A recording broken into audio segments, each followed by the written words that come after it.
Hello, everyone. Hello, hello, Hello. hello, hello. We're back with live mystery Welcome. chart. Welcome to Mystery Chart featuring Well, Emily's microphone oh, right in the middle of the screen. and welcome to mystery chart featuring Christopher's earbuds. Oh, cute. I know. I So used them just as you cute. told me to. Cute earbuds, and I like We your like them. like breaking through the fourth wall microphone thing I mean, I could going on turn it, I here. guess, or No, like it looks fine. It looks manipulate perfect. it. Don't This manipulate. blur is like the blur doesn't know how to react to the microphone. Okay, Is the no, microphone a person or not? We don't know. maybe we're all microphones who are posing as people. But anyway, Are we welcome to our people? latest episode of the Mystery Chart. This is like what our how many have we done these on Christopher Runs from Astrology? Have we done like four or something? Three? No, So maybe four. Four, you're four? right. Okay, so do we call this Four. like Revenge of Mystery Chart or Return of No, it's Mystery just Mystery Chart Chart. or Escape from Mystery It Chart? doesn't need to be a I'm like, movie what? reference, Okay. Christopher. Okay. But anyway, welcome everyone to Mystery Chart. The entire premise of Mystery Chart is based on a television show that I watched when I was a child. When I espied when I was a child, it's not a spy. I watched when I was a child called What's My Line? And What's My Line involved was a panel of celebrities who were like smoking cigarettes because it was like the 60s. And they were smoking cigarettes, and then a guest star would appear and they would have to guess this guest star's identity. So then they put like little blindfolds on or something like that. The men had like, simple blindfolds, but the women were like bejeweled and beaded and things like this. And so they would blindfold themselves, and the guest star would come on, and they would write on a chalkboard what their name was, and it might be like Lucille Ball, or it might be Groucho Marx, or something. It's the 60s, so it might be something along those lines. And so the audience was like, or like, oh, and then the panel immediately was like nervously smoking their cigarettes with blindfolds, like trying to figure out. And so they would have to like ask questions and then deduce the identity of this person. Well, no cigarettes here or bejeweled, masks or anything along those lines. What we have borrowed from that concept is the idea of mystery chart. Mystery chart is stripped of its birth information. Chart is stripped of its name. Emilie and I have traded these. I got mine about 15 minutes ago. Okay, so these are like cold, fresh reads, which is all sorts of exciting. Personally, I don't know why we keep doing this because it's so terrifying. Okay, we're terrified like at the start, and then we love it by the end, and it's literally every time it's a roller coaster. Okay, right. It's like, okay, so these charts are anonymous. We don't know who these people are, and so we have to do a fresh, cold read off the chart. We're not going to guess the identity. That's just like beyond. But the point Right. is, in our description of the astrological chart, how much does it resemble the person whose identity has been undisclosed? And so at the end, our producer, Joji, will come forward and disclose the identity, and would be like, oh my God, I knew it, or like, what? Or, and then we'll have feedback, and we'll try to, tie in the astrological information with the mystery identity of the person. And Emilie has just left camera for a quick moment, and now she's coming back. That was fast. Okay. I felt like I should have done a commercial sponsor, or something. Today's episode of Mystery Chart is brought to you by Brought to you by Colgate. Okay, or something like that. All by right. Wikipedia. By Wikipedia. All right. We can make it 21st Not century. sponsored. Not sponsored. Okay. So Heavily we do relied the upon. exchange, and so who is going first for chart inter? It's Who's a mystery to announcing? both of us. It's a mystery to both of us. It looks like it's And me. that looks like you, honey. Great. Oh. Good Okay. luck. Good luck. Let's hope the brain is in working order. Right. All right. Welcome everybody. And thank you again for joining us. So this chart is brought to you by the sign of Libra. The ascendant. Sorry, I had to riff on that real quick. Anyway, so this chart is a Libra rising chart. Libra is an air sign and it's a cardinal air sign. So that means it's one of the 4 cardinal signs, which rules the start of a season, or not rules, or indicates the start of a season. And this Libra rising is also a very Venus relied upon sun, which is a Taurus sun at 6 degrees Taurus. It's just departing a conjunction with Chiron there on the 8th house cusp. So that is very interesting to me. Venus is a very important part of this person's life and a very important planet in their chart because it rules both the rising sign and the sun sign. So what does that mean exactly? Well, Venus is in Gemini, so let's start with that. This person has a lot of Venus going on, and that Venus is in Gemini. A Venus in Gemini is an interesting situation. It feels like you often have somebody always in your corner, or somebody always, you're kind of maybe a doppelganger of sorts, whether that's your sibling, your best friend, your parent. It could be a couple of different people in your life, but you always have somebody that's like, either with you or against you. I think that's a really interesting position for Venus to be in. Gemini is an air sign. It's a mutable air sign. And the mutable indicates that it's the end of a season. So you have cardinal at the start of the season, you have mutable at the end of the season. So it's right before the start of the summer season.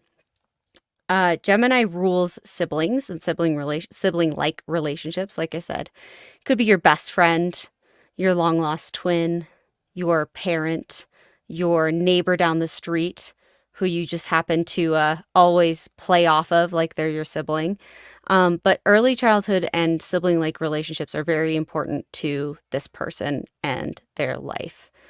I think that's incredibly interesting considering the fact that their sun is in the 8th house. The 8th house is about sex, death, and other people's money. So that's a hard position for Taurus to be in, considering that Taurus really likes what belongs to them. Taurus is a fixed earth sign, fixed being the center, dead center of a season, and earth being the element of the sign. Earth is about, what you have. And it's the reality of what you have or what you don't have. It's results that are actually measurable. And it's kind of the anxiety of not being able to take it all with you at the end.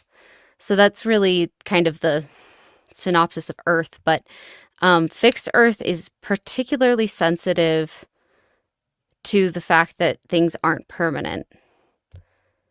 And that it can't always be permanent. And I think that all fixed signs have a interesting relationship with the impermanence of things. They like things to stay the same, and they don't want anything to mess that up or come between them and reliable things, reliable situations, reliable people, reliable, beds or houses or cars, especially if you're, in a Taurian position. So Venus as a planet is about attraction and attracting what you want in life. Mars may be like, I'm going to go out and get it. Venus is like, I'm going to, see what I draw into my environs. I want to say net, but that's not really the character of this Venus. Like, this Venus is drawing people into their circle, drawing people into their atmosphere, drawing people into their, neighborhood, I think, is kind of an interesting component to this. So being a Taurus and then also being in the 8th house means that you're kind of stuck between generating your own success and relying on the success of others. So say, for example, this person got an inheritance, which I think that this person probably did. Whether that was from, a family member, or or somebody that just took a liking to them, or their spouse, very Mm-hmm. possibly their spouse. Um, this person would probably have some sort of internalized anxiety about whether or not they had earned it. Mm-hmm. Um, and that's kind of the nature of earth signs. Like they want to earn things, they want to feel worthy of things. I think everybody in one way or another has that, but like earth is that's an important quality to their work and their work ethic. Mm-hmm. Now, Venus is, fine with earning things through marriage. Venus is about partnership and your partner and how we work together as partners. So if this person earned things through their spouse, they probably felt like they put up with a lot and they worked towards it. But there's always kind of like a did I deserve this Mm-hmm. conversation. Mm-hmm. Especially with Chiron right next to it. I think there's something that they feel, like some sort of question of identity, Mm-hmm. if that makes sense. But before we get into feelings, we should really talk about the moon, and which is the planet of feelings and sort of your internal state and your internal life. Um, and it is in Pisces at 15 degrees Pisces in the sixth house. I love that there's Jupiter right there at 23 degrees as well. So we'll talk about that. But moon in Pisces, I love moons in Pisces, obviously. And um, moon in Pisces is about, being able to be in touch with sort of the collectiveness of our nature as human beings. Like, being able to process feelings through other people's feelings, being able to, really understand and relate to other people as even if you've never met them before. Moons in Pisces are very empathetic. They really get where you're coming from. To the point where they can really imagine themselves in your position when you're talking to them. Mm-hmm. So this person really, really, they were known for that as part of their life, as part of their job, as part of their, you know, um, personality. People came to them and invested stories and invested conversations with them to feel understood, to feel Mm-hmm. gotten. Mm-hmm. Um, and that's really a beautiful quality of Pisces. It can also be a way of indicating whether or not there's like coping mechanisms that are probably to do with like alternative substances, going into alternative realms through the use of drugs and alcohol is potentially something that they did, but I don't think they had as much of a problem with it. I don't know. I'm not gonna stick to that statement just yet. I'm still exploring the chart. So this moon in Pisces is close to a Jupiter in Pisces. Jupiter co-rules Pisces alongside Neptune. Mm-hmm. Neptune we have up there in Cancer. And It's not in Cancer. oh, sorry, that's Pluto. I got lost. You're right. It's in Leo. Lost in a I Piscean got lost in a in a Piscean Piscean dream. dream.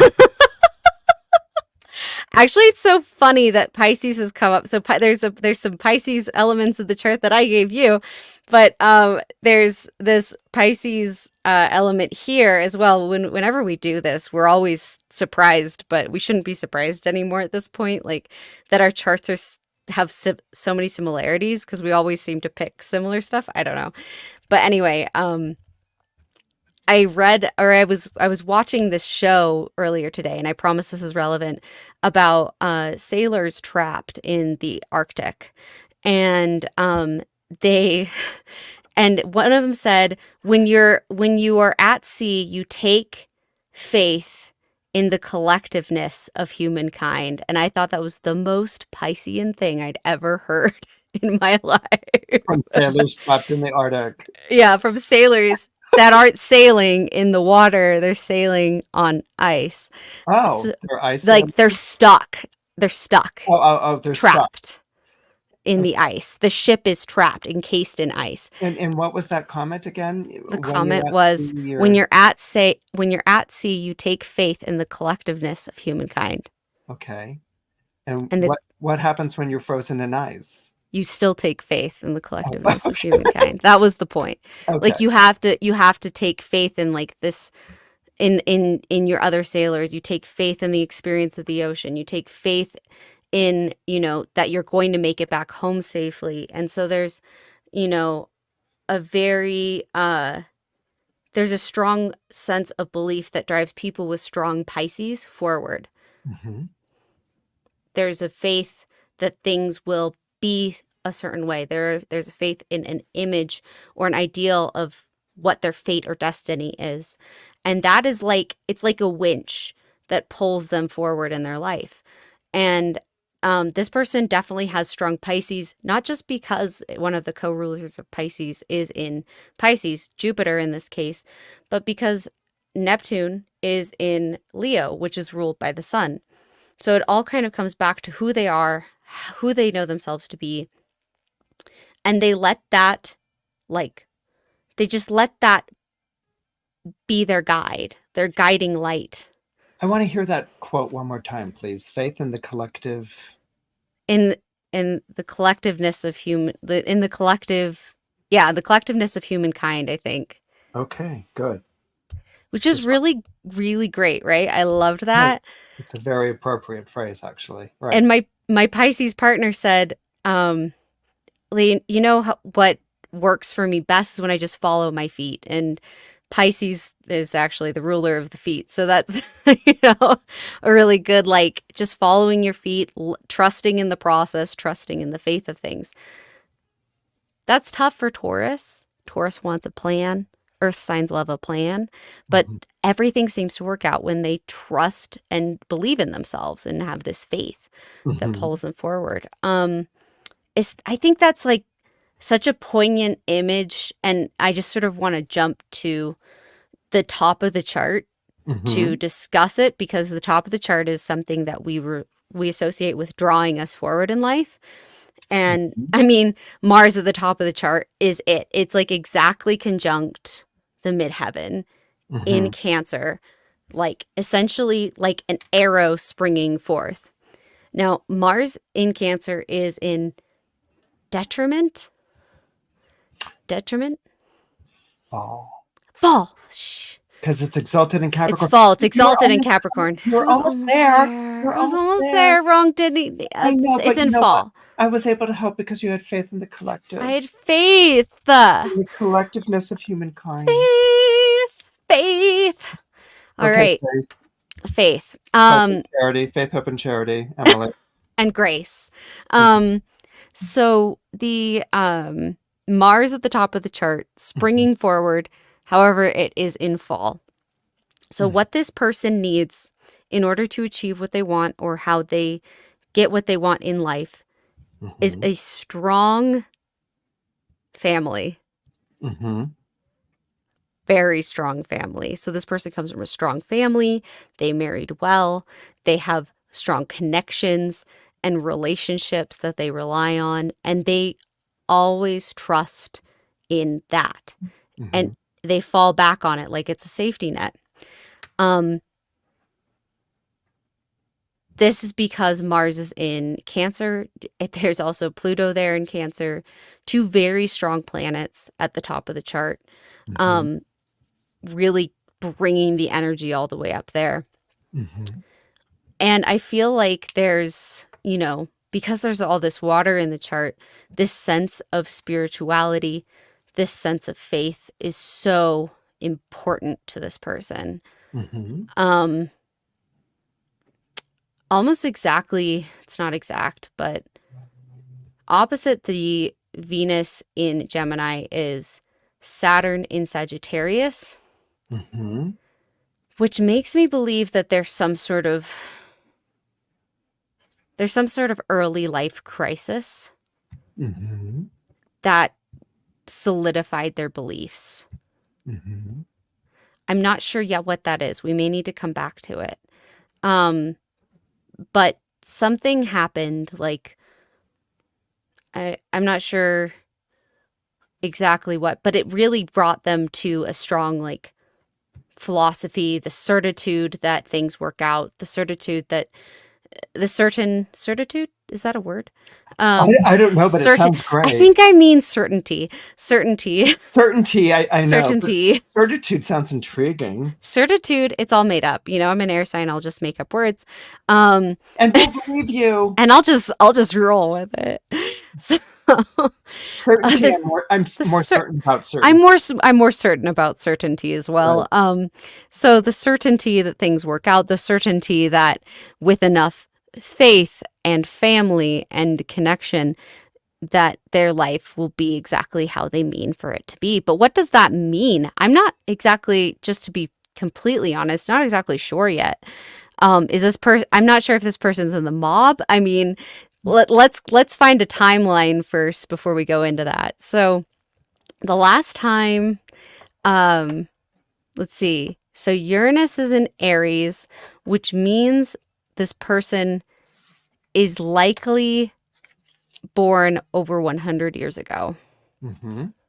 And let's see. Pluto's not yet in Leo, so like maybe 19 in the 1920s. Mm-hmm. So it is very possible this person was in the mob. It's a possibility. I really wouldn't put it past them. There's some, if they're not in the mob, there's mob-like influence in their life. Okay. That's a no. Christopher's poker face is very bad.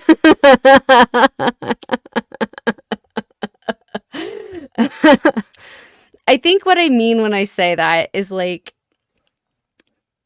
in particular, like their family is so strong that Mm-hmm. no one can deny them because of their name. Like Rockefeller, Carnegie, like Getty, these are names that we know because they had strong familial, they had strong influence. And then their children also benefited from that. Good old, Right. generational wealth. Okay, so you're saying that it's a well-known family name. Yes, it's a well-known family name. Okay, great. Very powerful family name at least.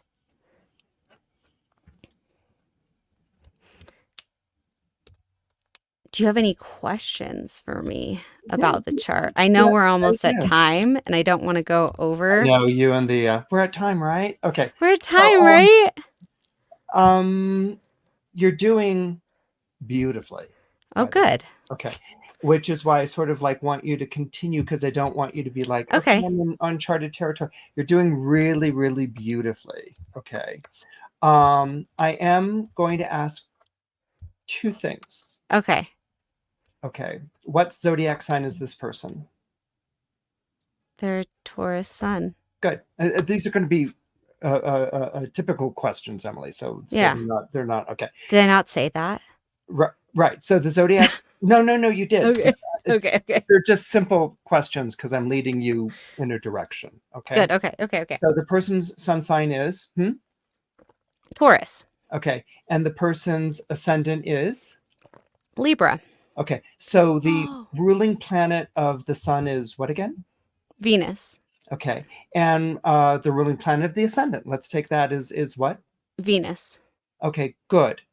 Now, who does that Mars belong to at the top of the chart? Oh, that's a really good question. Okay. I love these questions. First of all, I want to point out before we get to the question is the sun is exactly quincunx the ascendant. You Great. nerd. Great North Pole Arctic sailors trapped on a moment. Okay. But follow me on this. I will. Who does the Mars belong to? Okay. Mars belong to? So Mars is in Cancer, which is ruled by the moon. The moon is in Pisces. No. Who does the Mars belong to? I.e., Mars rules what zodiac sign? Oh, Aries. Where is Aries in the chart? The partner. Oh, okay. The partner. It Right. represents the partner. She married into a family, or he married into a family. And we know this because the rising sign is Libra. right. Okay. So Yeah. that's one piece that I just wanted to That's really great. Yeah. put No good. put down there for you. Okay. Mm-hmm. Now, what I want you to talk about, because I'd like to see where you go with this, and I also want to assure you you're doing beautifully. Okay. Which is wonderful because on one hand, it's like, okay, I'm doing great. But then on the other hand, because you're reading a chart and you don't know the identity, I don't know what the hell I'm talking about. So you have to sort of stay I'm in at that, like, sea. you have to sort of stay in that, like, at sea Zen place or whatever. Yeah. What I want you to talk about is the Uranus Mars square. But before you talk about that Uranus Mars square, I want you to break it down. Just one comment. What's going to help you with the Uranus Mars square? Mars is square Uranus, right? What sign is Mars in? Mars is in Cancer, What sign is Uranus in? the sign that Mars rules, Aries. Good. I just wanted to set you up like that. Okay, so breaking it down. Um, so Uranus being conjunct the seventh house. I'm not gonna. Oh, do I give it to the seventh house? That's a question. That's a tough one because it's like exactly 5 degrees from the cusp. And Emilie is applying the William Lilly rule. We should have like something flash, or like not flash because we don't want people who Oh are my God. sensitive to flash, but like, pop up. Joe in the future has to be like armed with a William Pop Lilly. up the That's William really Lilly rule, and then like it Lilly just sort rule. of like Please. demos it. Yeah. So it gives us like What is and info. Emily, what is the William Lilly rule? The William Lilly rule is that if a planet is within 5 degrees of a cusp, then you give it to the next house, or the house that it's within to the next house that it goes into. Preceding house, right? The following house, the following house. Right. So, like, for example, the Saturn that's 2 degrees from the third house cusp doesn't get moved back to the second. It stays in the third. But the Chiron that's at 2 degrees Taurus is 2 degrees from the eighth house cusp. So we give it to the eighth house. But the question that I'm pondering is about Uranus. It is 5 degrees, like exactly to the minute from that seventh house. So does it stay in the sixth house or does it move to the seventh house? Live dangerously, I'm Emily. going to live dangerously. I'm going to give it a conjunction to the seventh house. Good. So it's like right on the seventh house. Mm-hmm. What this means for this person with the square to the Mars. The partnership is good and important and stabilizing, but there's something destabilizing to the partner. Mm-hmm. Or the partner's family might be perfectly fine and stable and good, but the partner is unstable. Okay. Like there's a wild card quality to that. Like they may have anger management issues. They may have kind of a live fast, die young type of energy. Or there's something that catches them off guard. It could not have anything to do with the person or the personality. It could be like an external force that comes and rips the carpet out from underneath them and they go sprawling, right? Like it doesn't necessarily have to be the person. It could just be an event or an experience. Like they could suffer, an injury, or they suffer like from Parkinson's or something later in life. Like something just happens to them that makes being with them more challenging than expected. Okay. That's what that square means to me. Oh my God, we have to start a little series. What the Mars Uranus square means to me by Emilie. By Emilie. I hope I'm not yelling into the mic. I'm so Emily. scared about my volume. Somebody yell in the chat if I'm too loud, okay? Okay, okay, so what you're saying is that there's a live fast die young energy type of energy, external force or event experience that could bring some suffering or something like that. Yeah, Does something. and just to clarify, does it bring the suffering to the person we're reading for, or is it brought in through the partner? It's brought in through the partner Good. And the reason why it's brought in through the partner is? because Uranus is conjunct the seventh house. Exactly, exactly. And this is an important point that I want to make for people who are watching today's episode. Not all the zodiac houses, not all the houses in a chart talk about you. Okay, so when you're reading for someone, the assumption is that all these houses are going to describe the person. They don't. Okay, particularly 7 and 8. Uh, Most significantly 7, but I'm also seeing a lot of 8. These two houses can potentially, and often what I've seen in my practice, wind up describing another person. The third house can describe other people. The 11th house can describe other people. So we don't own all the 12 houses in our chart. We're going to expect the first house to really talk about us, and we're going to expect the second house to talk about our money, and fifth house to talk about our romances and our love, but not all the houses in a chart describe you. And when you're dealing with 7 and 8, a lot of times that can be talking about the partner, and it can describe someone who is not you. So that's why I wanted to sort of make that distinction. That's why I'm so glad that Emilie made that distinction of saying, when I asked her, is this about the person or is this about the partner? She says partner. Another thing to back that up is, remember, the way that Emilie and I are working with the ruling planet. The ruling planet is the planet that rules the sun sign. Okay. We brought in the ascendant, or Emilie, correct me if I'm wrong, but I think you brought in the ascendant because the ascendant and the sun are both Venus ruled. Okay. But the ruling planet is pretty much the sun sign. That's not the way all astrologers practice, but it's the way that Emilie and I do.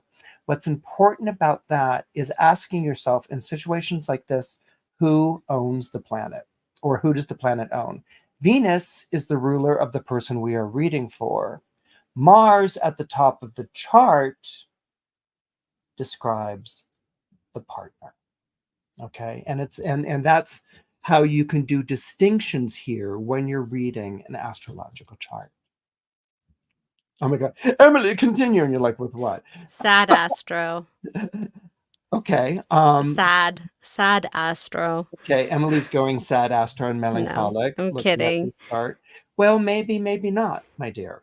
I don't know. Yeah, I I can't know. quite tell. Like, I don't know if this is a sad ending. I don't know if this is, but it just feels like there's a surprise, Mm-hmm. and it drastically alters their life together. Mm-hmm. But it comes in through the partner. So, like, whether or not that's something that happens to the partner, whether or not that's something that happens to the partner's mother, like, it's not necessarily easy to say.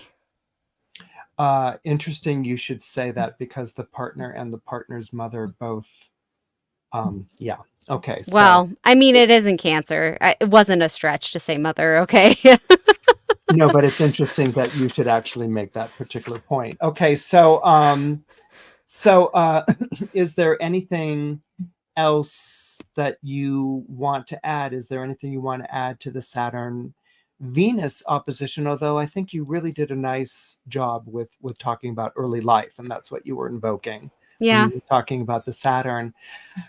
Okay, before we depart, because I think you've really covered all the bases. Two things actually. Okay.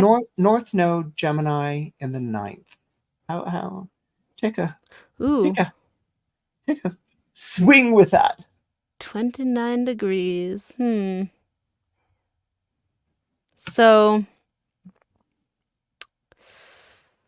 North Node and Gemini in the ninth. Um, I'm gonna say there's something to do with publishing, and um, I'm not feeling. I would usually would go straight to higher education, but I don't know if higher education's a really strong contender here. Mm-hmm. Um, but there's something to do with like publishing, maybe being in the newspapers, Mm-hmm. maybe yeah, is this maybe a newspaper family? Or there's a strong academic link to the family. I'm not entirely sure. Stay with the grab bag, honey. Stay with the grab bag. Okay. All right. Well, if And I'm but encouraged. but the quick point that I want to make here is when you guys are interpreting and reading charts and you don't have a clear idea, stay with the grab bag and let it be a grab bag. You know, you don't have to sort of bring it together. So you're doing wonderfully with that. Anything else you want to add to that? Mm, Because I've got one more coming your way. no. Let's go to Okay. the next thing. Any comments you want to make about the Chiron in Taurus?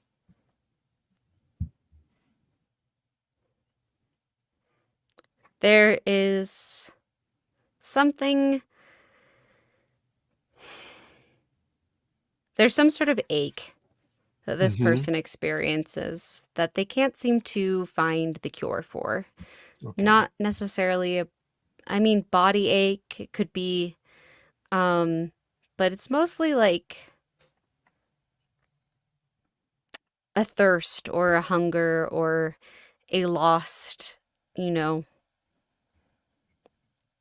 a lost part of themselves, whether that's, you know, real or, you know, theoretical, metaphysical, rhetorical, you know, Heretical, theatrical. theatrical. So, no, but I like that. Lost part of themselves. Yeah. There's Okay. just something's like hard to, and it's hard to put their finger on, I think, especially being so close to the sun. Okay. Nice. Nice. Okay, so are we ready for the reveal? Yeah, I'm ready. Okay, Joe.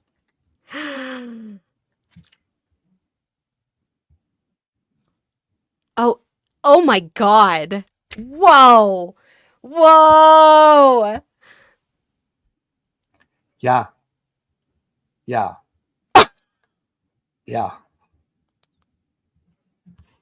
Yeah, you did very well. Okay, so Awesome. let me give some of the background here. All right. Um, okay, first of all,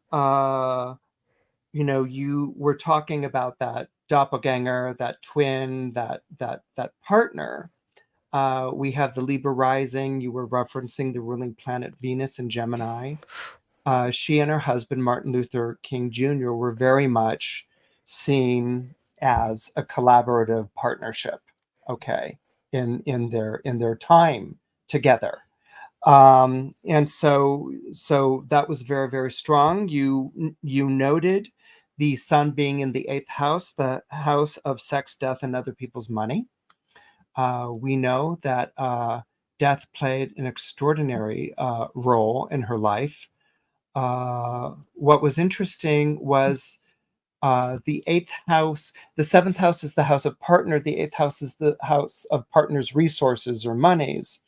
It's not just the death of her partner, which we all know monumentally, the death of Martin Luther King Jr. By an assassin's bullet, but Martin Luther King Jr.'s mother was killed by a bullet in church while playing at the organ. And his brother, who was a pastor, was drowned suspiciously. So it's not just the death of the partner, but what you have here is the deaths of the partner's family, okay, which are also taking a very strong toll on her and show up with that eighth house. I was fascinated by you talking about stuck between, with that eighth house sun, stuck between a generating of own success versus the success of others. Coretta Scott King gave up her own personal ambitions and aspirations when she was courted by Martin Luther King Jr. and then married Luther King Jr. Okay, she actually had postgraduate work in music and voice. And of course, that's the Taurus and Venus. Venus, the planet of love and beauty, and the planet of music and the singing voice. This is what she was pursuing. She was born in Alabama, Heiberger, Alabama, and had worked to get out of the South, to move north, first to schooling in Ohio, at it was, I think it's oh boy, okay, anyway, schooling in Ohio, I think it's Antioch or something like that school. My apologies. But then she ends up at the Boston Conservatory of Music, Wow. where she meets Martin Luther King, who's Jr., who's also journeyed north for his education. And he's very clear that they're going to marry. She's not as clear that they're going to marry. And one of the reasons she's not as clear that they're going to marry is that he is searching for someone to be a wife because he's going to be a minister and he wants to move back south. And she's not interested in moving back down south. She's enjoying her life in the north. Okay. And so there is that giving up of her music and her particular ambitions, or knowing that she would have to give that up if she were to marry Martin Luther King Jr. That you made a really fascinating comment about early life, and that's where you kind of like brought in the Saturn and the Venus opposition. I had this somewhere. Saturn and Venus opposition. You were talking about there being a sort of like maybe trauma in early life, a crisis that has to do with her beliefs. The trauma was where she was raised and what her family experienced. Um, Not only did she have to walk to school 5 miles, I mean, she, actually had to walk to school 5 miles while watching white kids get bussed. Um, and but not only that, but in her neighborhood, neighbors would mysteriously disappear. Okay, this is really in the heart of Jim Crow South. Neighbors would mysteriously disappear, and she often passed bodies that were hanging from trees. Okay, so this environment, which is the third house, the Saturn and the Sagittarius, this environment is what she's raised in. Her father does very well for himself. He comes really from nothing. He drops out of school in the sixth grade. He has this incredible mind for numbers, and he actually purchases more and more land.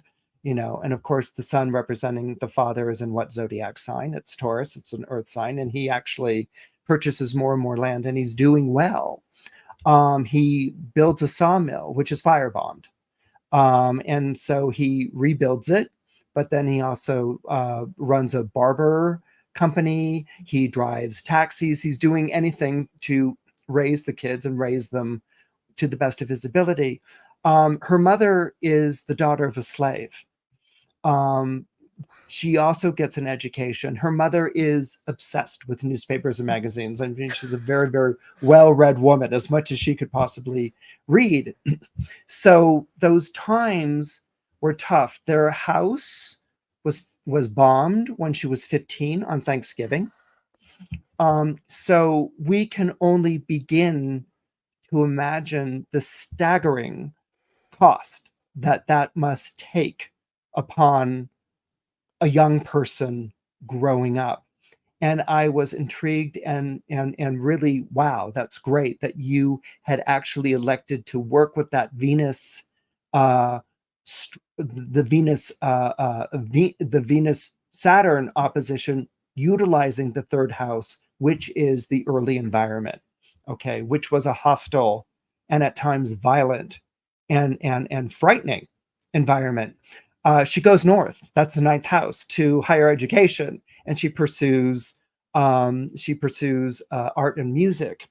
What she's also pursuing at this time is she's very involved in civil rights. And I want to reiterate here, this is before she has met Martin Luther King Jr. All right. She's very involved in civil rights at school. When she gets to this college in Ohio, um, she realizes that her high school education was backward, and that she has to really, really fight to keep up with the other kids in school. And so she's studying around the clock. But at this period of time, she starts dating Walter Rybeck, who is a Jewish student from West Virginia. All right. And this is a white Jewish student, and they're dating in the 50s. He was a pianist, and he encouraged her love of music. Rybeck had a wealthy aunt who arranged for Coretta to audition for the Juilliard School of Music in Manhattan. She gets in, but she doesn't choose to go there. She's very intimidated by New York. She's very intimidated by. It's That not. makes sense. It's not. It's not. She's not comfortable there. But at school, she joins the NAACP. She challenges a rule that prevented Black students from student teaching in local schools. She joins in a protest against a barbershop that refused to cut Black people's hair. And she supported Henry Wallace of the Progressive Party for president. Okay, so it's not a Democrat, it's not a Republican. He is running against Truman. And she supports him because of his communist views and reconciliation with Russia, okay, at the time, and for civil rights. So she was always fighting for peace, and she was always fighting for social justice and social reform before she meets Martin Luther King Jr. Wow. Now they meet, and he is introduced through a friend. Now, Martin Luther King Jr. was always a womanizer. Okay, he was always dating and pretty much inferred sleeping around as a kid. Okay, so before their first date, he calls her up on the phone and he says, "I am like Napoleon. I am at my Waterloo and I am on my knees." And she's kind of like, what a line. Right. Well, what she writes in her autobiography is he was a typical man, smoothness, jive. Some of it I'd never even heard of before. So she's kind of like, what? Sorry, what? Right. With this type of thing. But for him, she was perfect. She was what he wanted in a minister's wife. And on their first date, okay, they discussed the merits of capitalism versus communism. He told her that he was devoted to the fight for racial justice. Right, it was Antioch College in Yellow Springs, Ohio. That's where she attended school. She had attended the progressive and integrated Antioch College in Yellow Springs, Ohio. Okay, so this was an integrated college. She was just as devoted to social reform as he was and determined to fight against racial discrimination. She admired his spirit, but figured out pretty quickly he didn't know how to go about doing the things that he was claiming to do. She was much more educated and much more experienced in social justice reforms. But at the end of their first date, Martin Luther King Jr. declared that she had the four things he was looking for in a wife, which was intelligence, character, beauty, and personality. She was 25 when they first met. Martin Luther King Jr. was 2 years younger. He was 23. Wow. He was 23. Now, as I was saying, she did not want to be a minister's wife. Right. And she certainly did not want to move back south. You were right. Martin Luther King Jr. came from a very well-known family in Atlanta, Georgia. Okay, his father was a very well-known preacher. I think it's Ebenezer Church was where the father preached. And he got that through marriage, through his wife Alberta. Wow. And so this taking on the role as a minister's wife would mean putting aside her personal ambitions, moving back south. Martin Luther King Jr.'s father wanted him to move back to Atlanta, Georgia. Martin Luther King Jr. took a job in Montgomery, Alabama. And right when he shows up, he becomes involved in the bus strike and the March for Civil Rights. So her job was to stay at home and to be the mother to his children. And he was very much a man of his times. Okay, very much what we would call a sexist nowadays. I mean, women stayed at home and had children. And indeed, she's at home with their baby daughter. He's on the road sermonizing or making appearances when their house is bombed. And she and his oldest child, his daughter, were okay, you know. But so she had experienced this stuff too. Martin Luther King Jr. hadn't really experienced, he had experienced discrimination and segregation, but not on the level that Coretta had experienced it. Okay, he came from Atlanta, Georgia. She came from, you know, it wasn't a city as big as Atlanta, Georgia. It wasn't a capital city. So her experience was much more visceral, much more physical, much more immediate, you know, and he drew on that. You know, she provided the strength to their marriage. She was there ministering as the minister's wife when he was away. He was away quite a bit. She insisted that their marriage was not going to be conventional. It was going to be a marriage of collaboration. And indeed, she had the vow of obedience, in a marriage vow, I promise to obey. She went to Martin and his father beforehand and said, I want that taken out of the marriage vows.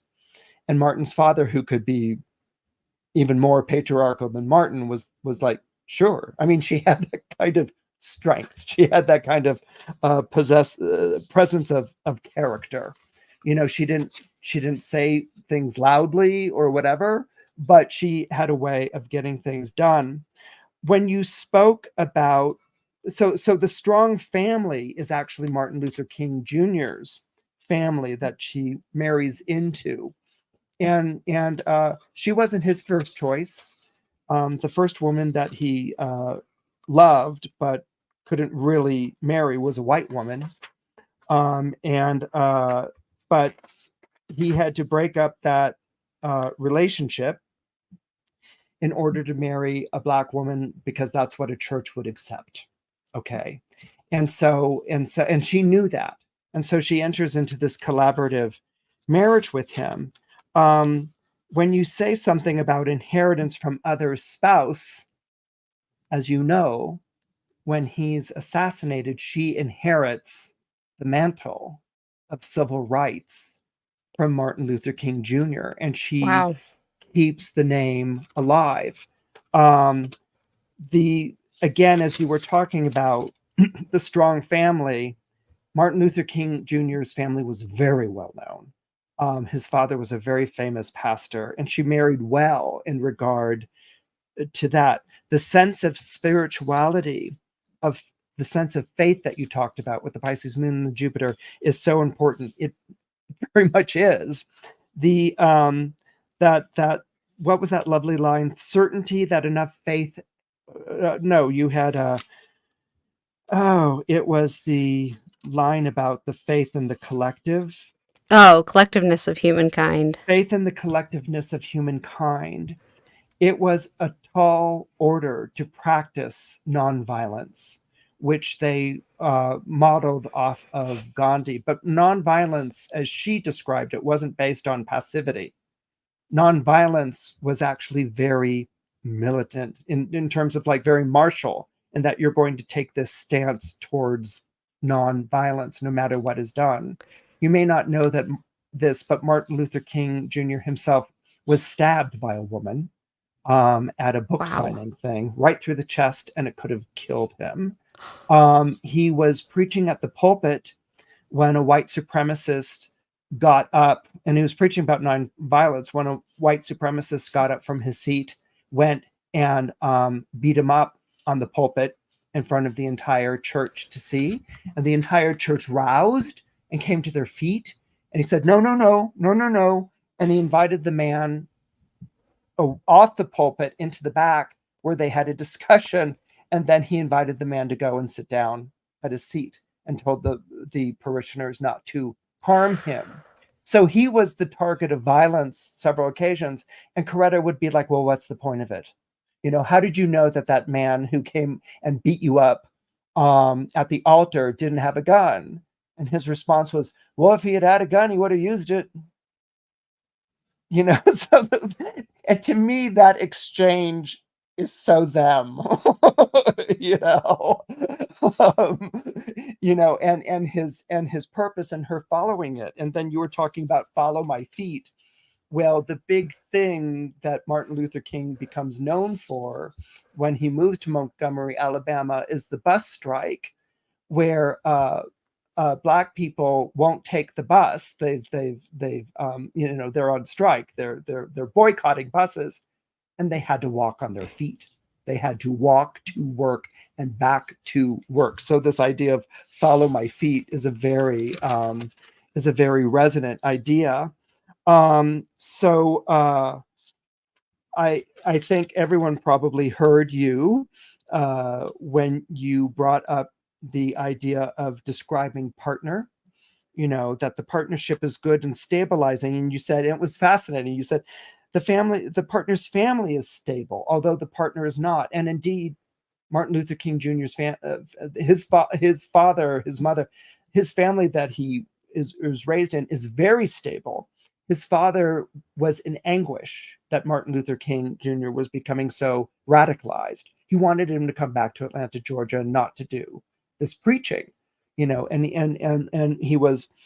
But Martin Luther King Jr. was what we would, in many ways, describe as radicalized, as was Coretta. Coretta was a radical before they met. Okay, and Yeah. this is the thing that's so important to understanding her. And of course, when you were describing the partner, the Uranus, the Mars square, the live fast, die young, he did do both of that. He lived fast. Yeah. Where did I get that? Holy moly.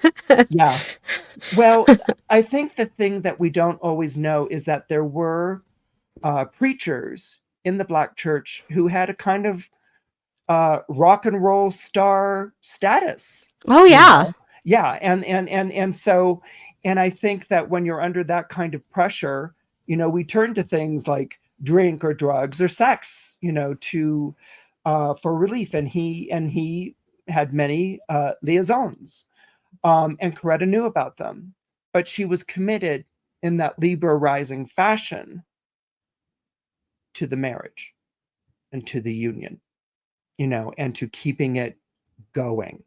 Okay. Right.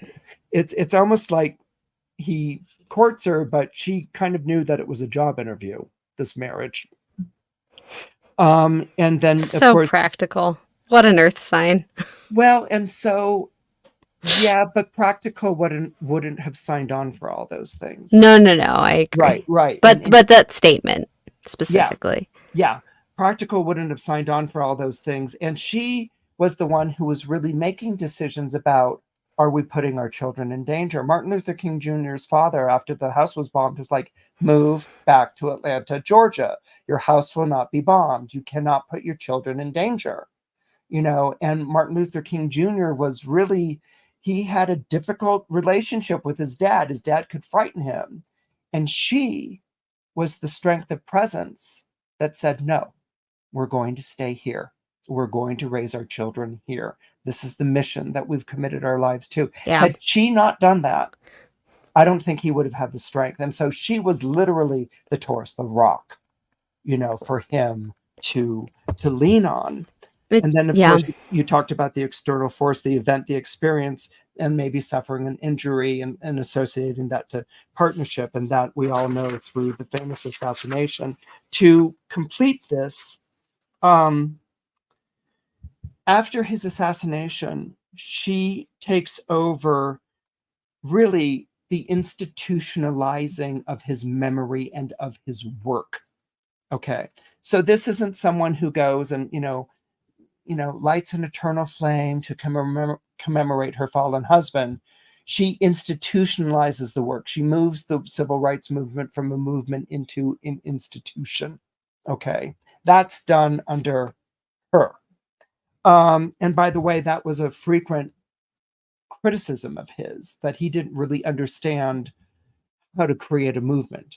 And that the women did. Women like Coretta, women like, her name, maybe it's Ella, who organizes the movement under him. They did. But at the same time, these were women who were being not allowed to join or meetings and things like that because it was a man's thing.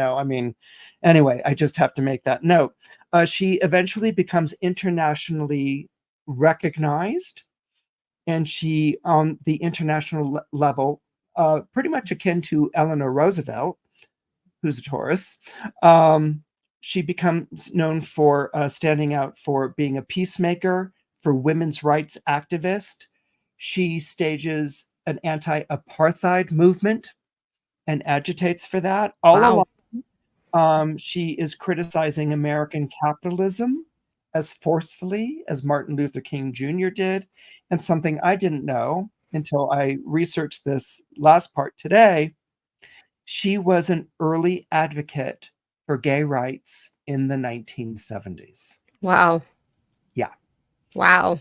Yeah. And I didn't know that. And she was an early advocate for that. So she's not just the wife of Martin Luther King Jr. She is a very active collaborator. She is the rock that supports him.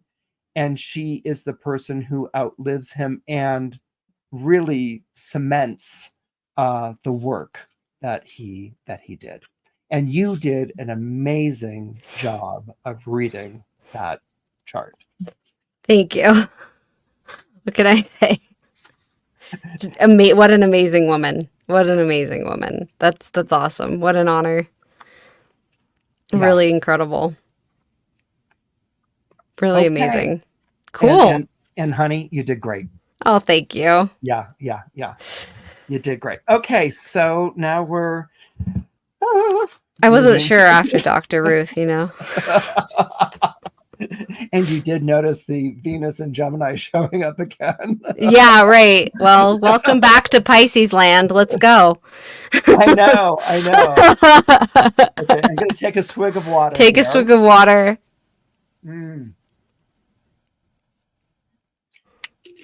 And it's scary because I'm coming up after you, and you did such an amazing job. Okay. You'll do just great. I know you will. Take notes. Yeah, they so die. Your lip buzzes. Open up. Okay. So, this is a person who is an Aries sun with an Aquarius rising and a moon tucked into a 12th house, but approaching the first position in Capricorn. What I always like to do is sort of like date the person. Nowadays, we can just go on. We can go in an ephemeris, but I think nowadays we just do calculate the chart on our phone. But before that, in the before time when we calculated by hand, the woman who taught me astrology, Carolyn Asnian, would always be like, try to figure out when this person was born from the chart itself. It was an exercise that she taught us. And so I know that in Coretta's chart, she had Pluto. I think it was like maybe about 14 degrees Cancer or something like that. 13 or 14. 13. Yeah. Okay. So in this chart, we've got the Pluto at 0 degrees Cancer. So we know that this person's born earlier than Coretta. Coretta was born in 1927. So you did very well with that, Emilie. Right on the dot.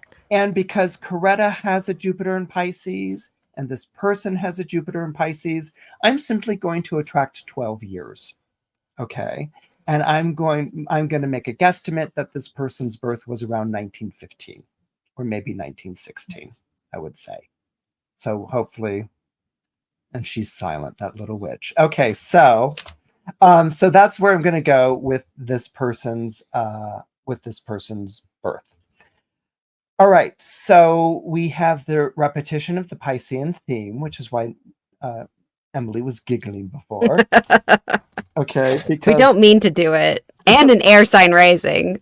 We don't mean to do it. right, exactly. So, and by the way, everyone, this is what you'll find when you read charts and clusters. I mean, this is something Emilie and Yeah. I both discovered when I was teaching astrology class or doing something astrology slam. People would come in, rando people with their charts, and we would see patterns that would Yeah. connect. And what it is that it is a natural impulse for an astrological chart to constellate, to connect to other charts in ways that are going to. And so what you may have noticed in previous episodes of the mystery chart is that we have patterns that go, and neither of us has spoken to each other, before we did this. So we have what is we have what I call nowadays, sorry, but we have what I call nowadays a true stellium. A stellium of planets is 4 or more planets in a zodiac sign. Some people have made the case for 3, but it's 4 or more. Okay, so we have a stellium of planets in the zodiac sign of Cancer. All right. No, Pisces. Pisces, right, that other water sign. The other one. What can I say? I've got Mercury and Sagittarius. I'm like, okay, it's water. What? Yeah, sure. Right. Okay, so and then the other note that we can make, and that's a Scorpio midheaven, right, Emilie? Yep. Okay, thank you, because I like my midheavens. Okay, that's a Scorpio midheaven. So the other quick general note that I'm going to make is that this is a nighttime chart, which means that the sun is below the horizon. So we're going to say that as well. Now that we've done all that deliberating, let's get on into reading the chart. Okay, this person is born under the zodiac sign of Aries. Aries is associated to the spring equinox here in the Northern Hemisphere. And so Aries is known as the first sign because it is the first sign of the agricultural season in the Northern Hemisphere. Quick note here, the reason why we can sometimes sound Northern Hemisphere centric is because astrology is created in the Northern Hemisphere. The signs are based on the seasons, and so it's the seasons as they're understood, experienced here in the Northern Hemisphere. So Aries is basically first sign because until recently, actually, even in America, New Year's was celebrated with the spring equinox. I think that changed in the United States of America around 1752 or thereabouts. No way. Wow. Yeah, no, it was that It's pretty recent. Yeah. It was. So the spring equinox is the beginning. So what you have with an Aries is a starter, okay, not a closer. Okay, so you've got someone who starts, you have someone who begins. The sun is exalted. That is referencing a planetary degree in the zodiac sign of Aries, meaning that the sun is the most celebrated. That doesn't necessarily mean it's the most powerful, so it's not talking about the hottest time of year. We all know that to be in midsummer, which is Leo, which is the zodiac sign that's ruled by the sun. But the reason the sun is exalted in the zodiac sign of Aries is because it's seen as being the most heroic. The sun has come back from being gone. It departed in Libra and went into the dark wintry signs that follow Libra, and it has come back in the spring with the promise of renewed life and renewed growth. So people who are born under Aries feel this kind of promise, or that they embody this promise in some sort of way. The urgency that is associated with Aries, it's associated to Aries in part because it is ruled by Mars. Mars is the ruling planet of Aries, named after the Roman god of war. Okay, so there's an urgency and a passion that's associated to Aries. The urgency that's associated to Aries is also the urgency that's associated to plant growth. If you garden or look at things and the seeds sprout, or in early spring, it is a battle. Okay, it is a battle to live. You never know if there's going to be a frost that comes and wipes everybody out, or the plant's not going to make it. So the strongest one lives, the strongest one survives. Okay, so this is something which always will drive the Aries. Passion is used a lot with Aries. Excuse me, it's that time of day and I've been talking a lot. So passion is used a lot with Aries. I like to combine that with an urgency. They want things very quickly, things are very hot, things are very immediate. Okay, and they want to start and begin things. So this is going to be something that's very important to the Aries personality. Being ruled by Mars, they can be competitive, definitely competitive. They can at times be combative, and the temper can be very heated and very angry. But what makes Aries different from its sibling sign, and the sibling sign that I refer to for Aries is Scorpio, they're both ruled by Mars, is that when Aries burns hot with anger, it burns hot, the anger burns out very quickly, and they go on to the next idea. Okay, it's not really a zodiac sign that holds grudges, as it is a zodiac sign that looks to master challenges and to master obstacles.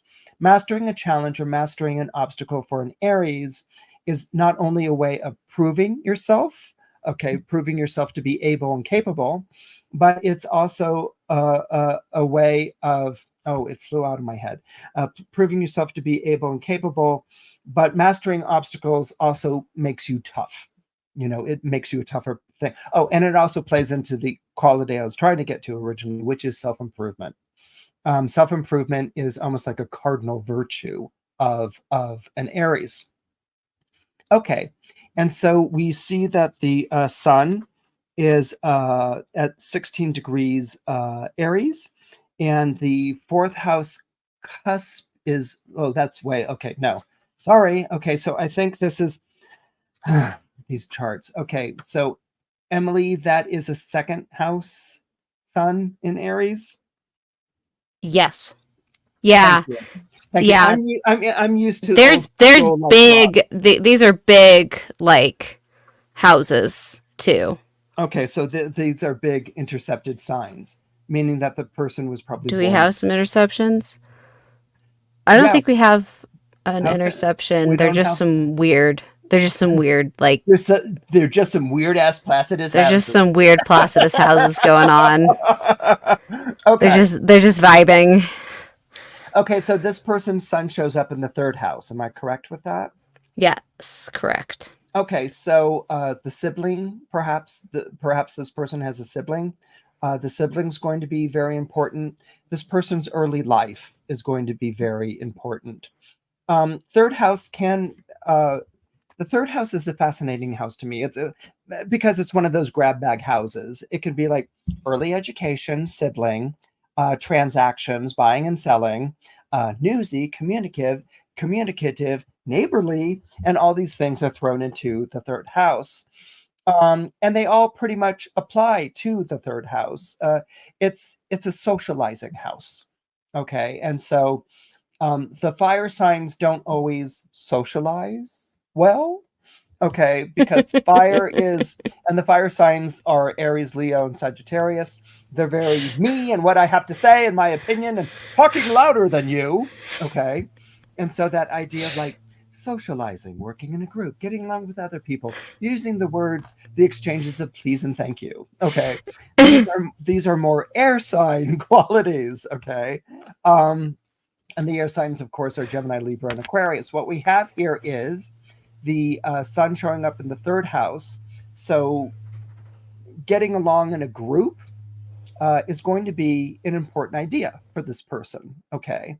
Now, that can be getting along in a group, converting the group to your way of thinking, or being converted by a group to their way of thinking. This idea of being connected to other people. But what I kind of like and what I want to bring up, or this is a vibe that I get with this third house sun, is that this might be a one-on-one type of personality.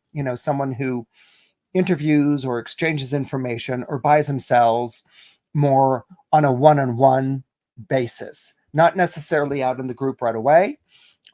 Let's take as an example a journalist. Okay, this would be someone who goes out on the beat, whose contacts in the neighborhood are really important because they're going to know what's going on with the latest thing.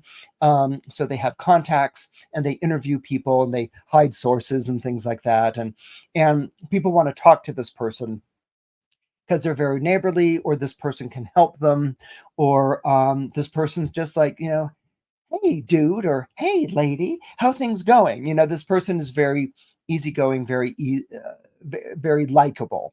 you know um that's the idea of the third house. It's Aries, so that might give more of an advocacy edge, or how am I going to make things better for my neighborhood, or for my trade, or for the group of people that I'm connected with. And this kind of lends itself to me to the Uranus in Aquarius sextile. All right. I'm going to get to the Aquarius rising, and I'm going to combine those ideas. Okay, Uranus is in Aquarius, right, at 14 degrees.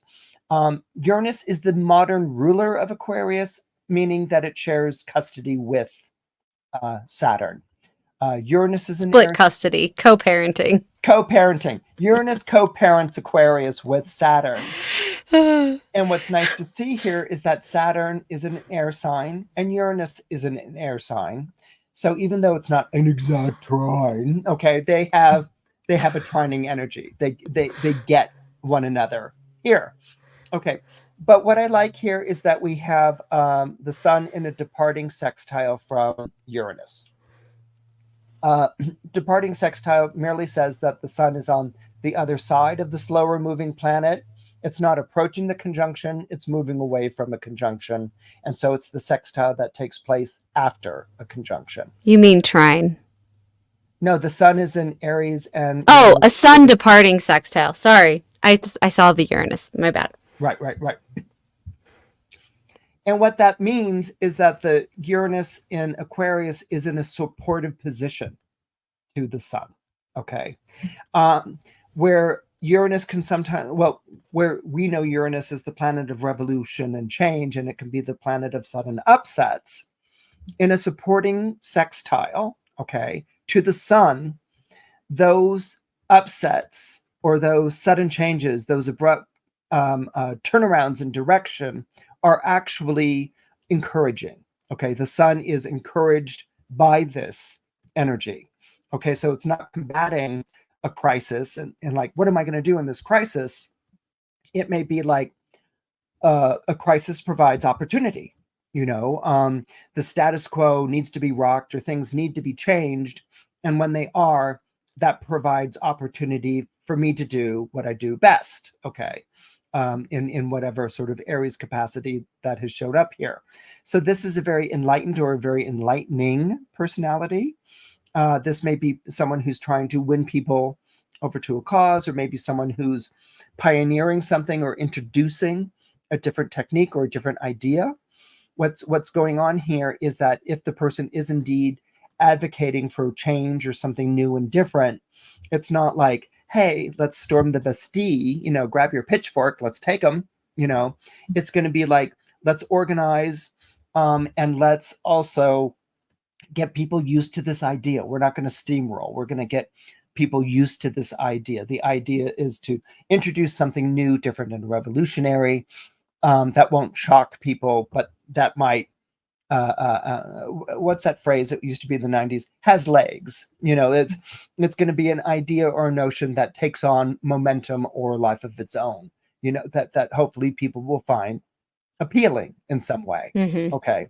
So it says to me, in combination with the fact that this person's Aquarius rising, that this person's a team player. All right. That I would expect team or working with others to be really important. To double back and make the point, this is not a typical Aries position. Aries might play on a team and they might be MVP on a team, but they're not always a team player. Okay, so when you introduce something like an Aquarius rising, then you've got someone who it's like, hey, we all made that goal, or we all made that thing happen. It's not like I made it happen. It's like we all had a part to play in this type of a situation. The Aquarius rising, certainly with Uranus sextiling the sun, I expect an inventive personality, an innovative personality, a person who is working for new things. But let's remember that Saturn is the co-ruler of Aquarius, and that Uranus and Saturn are trining, far trine, but it's still a trine. And so there may also be, there might almost be a sort of reintroducing something from the past, but in a new way, in a fresh perspective, in a different way of seeing things. It's not completely like we have to go cold turkey for the new world. We're gonna take this idea or this problem, and we're going to look at it with fresh eyes or in a different manner. Whew. Okay, so that's that part. Now, I want to talk about that stellium in Pisces, and I'm also going to want to talk about that moon. All right, so first, the stellium in Pisces. Does this person have anything to do with Pisces? I mean, Pisces is the sign next to Aries. So it's actually falling in a sort of semi-sextile position here. A semi-sextile is the sign that's next to yours, but they live in your blind spot. They're there, but you can't really see them, sort of thing. And so are you going to be creeped out by that idea, or are you going to be like, I know that, Geraldine is standing right behind me and all eyes are on us. And so I'm going to speak. I'm speaking for myself and Geraldine. Okay, so either, this energy in your blind spot is kind of a little bit like, hey, wait, back away, or it's kind of like, I feel the support. The ruling planet Mars is in Pisces, so I'm going to say that this person's feeling the support. All right, this person is invested in the Piscean energy. All right, the ruling planet Mars goes to Pisces. The traditional ruler of Jupiter is right there, along with Venus in Pisces. Now, right off the bat, that could be bacchanalia. Okay, when you see those three planets together, it's like, where's the orgy? Okay, and I'm using that, and I'm using that in the Roman sense, in the ancient civilization of Roman sense. But whenever I see like a Venus and a Jupiter there, you throw on Mars, it's like, where's the orgy? It's like, where's the party? And like, how do we take our clothes off? Okay, so Right. so this may be something which shows up in this person's life. Okay. In a sort of Anais Nin or F. Scott Fitzgerald and Zelda way, or something along those lines. Although this person's too young for all of that, they were already doing it in the 20s. But that does deal with where's the orgy. Okay, I'm sorry, I'm stuck on that. Okay, so Pisces can get very sexual. You've got Jupiter in Pisces, you've got Venus in Pisces. It can get very, very sexual. It can get very much like, what Germany called in the 1930s decadent. That's decadent art. That's decadent music. That's why we're going all, Nazi movement at the time. I mean, actually, that's what the Nazis called like decadent art, decadent music. Things that were too cabaret. They were too Berlin. They were too, sexual. And so that could definitely be a quotient here for this person. Jupiter in a Jupiter sign loves to party, whatever sign it's in. And then it's in the zodiac sign of Pisces.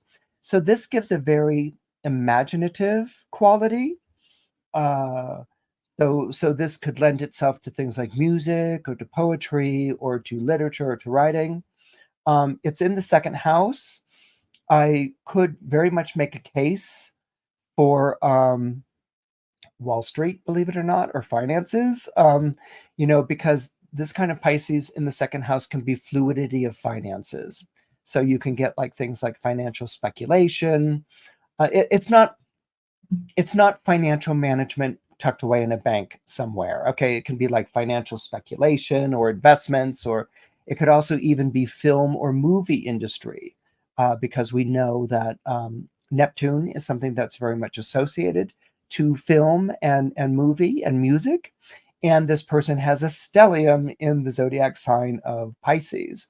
So they could be making their way, they could be making their fortune in Neptunian or Piscean ways.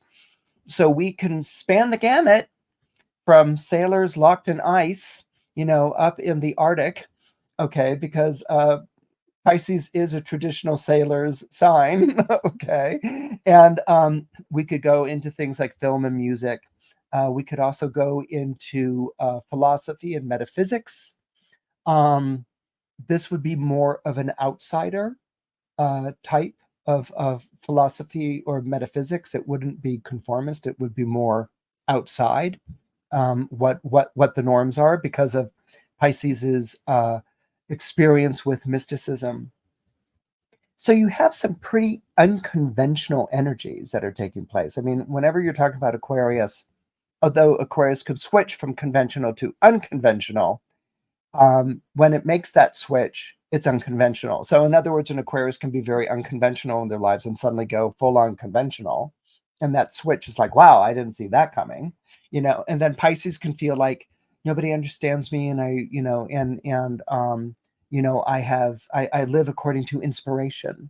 If Aries lives according to that urgency, Pisces lives according to inspiration. What speaks to me on an emotional, psychic, philosophical, fantasist level. So these energies are pretty strong here. They might also be connected to the end. This person perhaps might have marked the end of something and pioneered something rising out of that, pioneered something new, something that was rising out of the ashes of what had come before. Now, some of you might be wondering, okay, is it getting all Scorpio or Pluto on us? What I'm invoking there is the natural apocalyptic tendencies of Pisces. Pisces comes at the end of the zodiac. And so there can be sort of like everything must be leveled and destroyed in order for there to be new life or something along those lines. Now, I just walked you through, my argument for an unconventional type of dimension to the chart. We have a moon in Capricorn opposite Neptune in Cancer, which is so fascinating to me. Neptune is at 27 degrees Cancer. We could apply the William Lilly rule. Okay, William Lilly comes Pop flying up. up. Pop up of William Lilly. We could apply the William Lilly rule to the Neptune at 27 degrees Cancer there and move it into the 7th house. Like Emilie moved the Uranus into the 7th in the last chart, we might move Neptune into the 7th house Another here. weird coincidence. Yeah, a modern on the 7th, right? Yeah. And in this case, the partner, this person, so wild. I'm trying to get this out. This person may be drawn to, okay, Moon in Capricorn. Let's start with Moon in Capricorn. This is a tough cookie. Okay, if you're a Sun in Aries with the Moon in Capricorn, you're a tough cookie. You've experienced some tough things in your life. And you might even have had one or two comebacks along the way. Okay, but you're a tough cookie. You're not used to things being easy and things being handed to you on a platter. What Capricorn and Aries both have in common is taking on the next challenge. Aries does it bravely and like, okay, yeah, bring it on, and Capricorn is like, I'm really not sure that I can do this. Okay, so Capricorn has fear and trembling and the knees knock together. There's great apprehension and anxiety. And Capricorns find a lot of their drive from their apprehension and their anxiety. Okay, they find the apprehension and anxiety so uncomfortable that that's what drives them forward. It's the Samuel Beckett line, I can't go on, I'll go on. All right. and this can be the Capricorn. Okay, so the Capricorn moon is used to life having been rough earlier, and has come from a place of emotional scarcity. Okay, it doesn't feel It's almost kind of like if you know the film Citizen Kane. Okay, that would be almost like a Capricorn moon example. Someone who comes from nothing, suddenly all this wealth is bequeathed on them, and they become a man of the world. Citizen Kane takes over a publishing empire and all these sorts of things, but at the same time, he never lets go of the childhood scarcity, never lets go of his beloved sled, Rosebud. Okay. So there can be that kind of a quality here, that this person might grow in fantastical and very unexpected ways, but the root of it is from something very humble and something very simple. And so this fear of scarcity or dread of scarcity may always be in the back of this person's mental closet, or in the back of their conscience. You could have someone who, okay, I'm going out on a limb here, but you could have someone who really espouses traditional values, okay, either in their belief system or maybe as an illustrator. This is not Norman Rockwell's chart, but Norman Rockwell is someone who comes to mind immediately as, he was famous for these very Americana, folksy images and pictures. But at the same time, there was an American resolve and resistance, a kind of radical patriotism, but not in an easily understood conservative way, about it as well. But anyway, he's known primarily for making American nostalgia accessible and something you long for. And I'm invoking that because of the moon's opposition to the Neptune and the moon ruling the Neptune. Okay, so Neptune has a sort of illusory mirage quality here. This beckoning to the past, this beckoning to dream. The Neptune is in Cancer. This beckoning to the past, this beckoning to dream. And the moon is, the moon's going to use that in some way. Okay, so this could be like, let's get back to our roots, let's get back to our traditions, and sort of invigorating people with that idea, while this person's own personal experience of the past or traditions might have been bereft, or might have been very scarce, or might have been very, very difficult. Neptune on the partner place should talk about an infatuation with people in which the infatuation comes first and the person comes second. Okay. That can show up with the love partner or the spouse being the muse. This person cannot live with the muse. This person, without the muse, the muse is inspirational.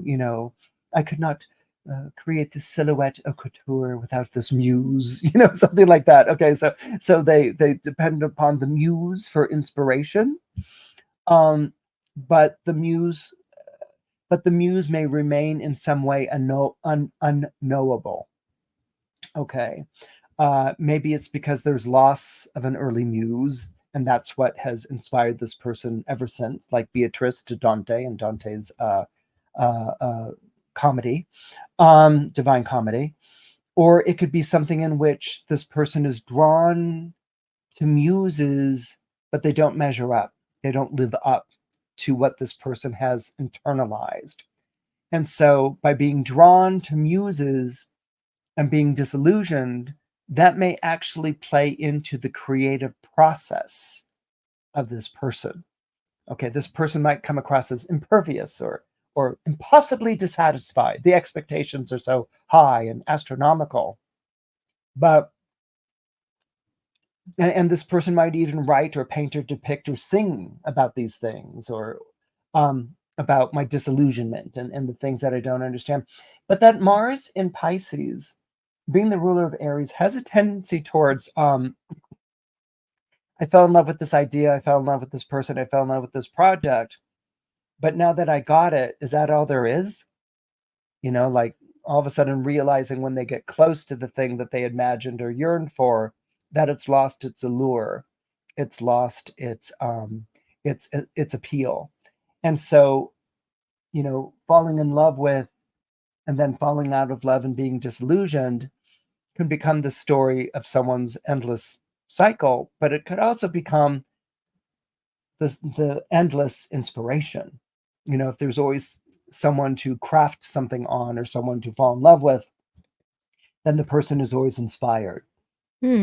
to create or to do more. So this isn't Mars that's driven and ambitious, I have to reach the top, or whatever way. This is a Mars that's looking for divine inspiration.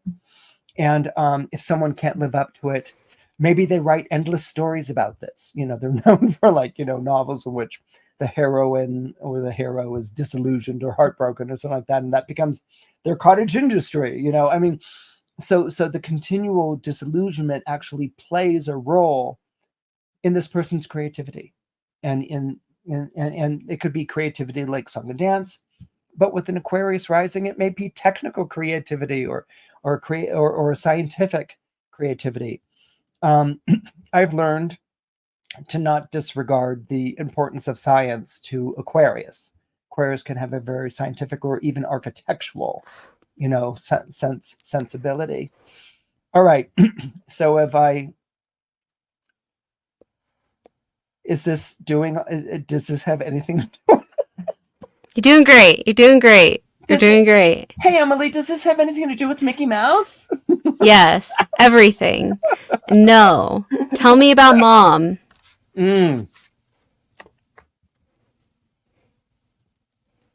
Mom should be a story. Okay. I'm expecting mom to be a story here. I almost want to talk about mom in the closet, sort of thing, that there might have been something very troubled about mom or very troubling about mom. Now, the identification should be with dad, because Aries is one of the 3 zodiac signs of the father. Um, and so the identification should be with dad. But there's something about mom that draws very strong attention. She's approaching angular, but she's not really angular yet. Okay. But mom might have been a problem. Okay, because mom was troubled.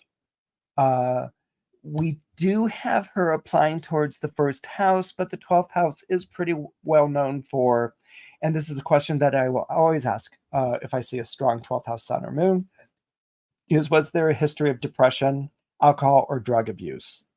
All right. And these are questions that I will ask if I see the sun and the moon in the 12th house, or a propensity of planets.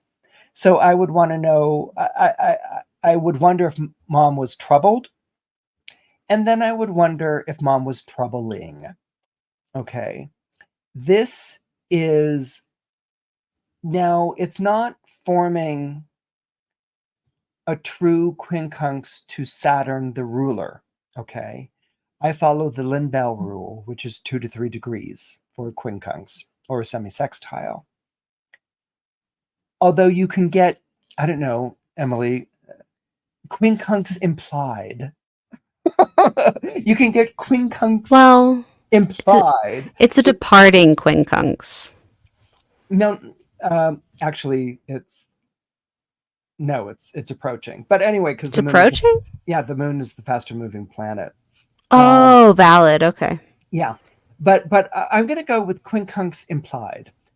It's not technically a quincunx, but I go with quincunx implied because Saturn rules the moon, and it's in Gemini, and Gemini and Capricorn quincunx one another. So what you can get here is perhaps a mother that's hard to figure out. She may always be either disapproving or she doesn't express approval.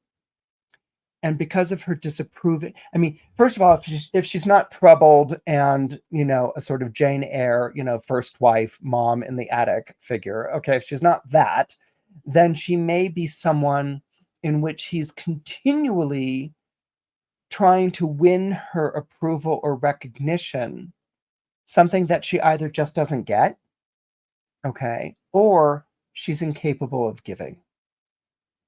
Probably because she needs it so much herself, so she's not going to give it. So what we can have here is a mom that might on one level be very social and very easy to get along with, but there's a sort of like out of sync or distant quality. Or we could get a mom that might head towards a more emotional scarcity part of the spectrum, but is hugely intellectual. Might have been a frustrated scientist or a writer or a teacher in some way, but who may use words in perhaps a cutting way, or may feel impelled to correct people's use, of something. But this is someone who, it's someone that everyone thinks they should get along with, but they don't really, and they might Hmm. even try to figure out why. you know, Sort of thing. Like she seems so, maybe affable. They might see the Gemini. She seems so affable, easy, socializing, but then there's kind of always a remote quality to her. Hmm. Um, and but I think that it's the last idea that I would throw out I mean, she's got that opposition to the Neptune. So this might have been a mom who lost her first love. This might have been a mom who, was disillusioned before this person came onto the scene.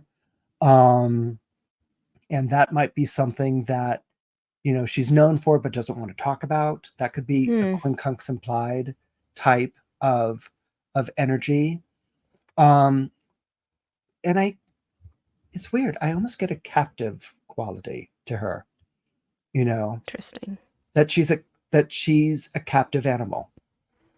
That Hmm. the sort of thing that one would show off. Hey, have you seen my leopard or my panther? And it's like, oh, the panther, the leopard looks wonderful, but it's a captured animal. I don't know, that one I went all Pisces moon on. That was great. I but liked it. but Interesting. I get mom as a captured animal, and I don't really know if she's a prize or a trophy, or circumstances were such that she ended up captive.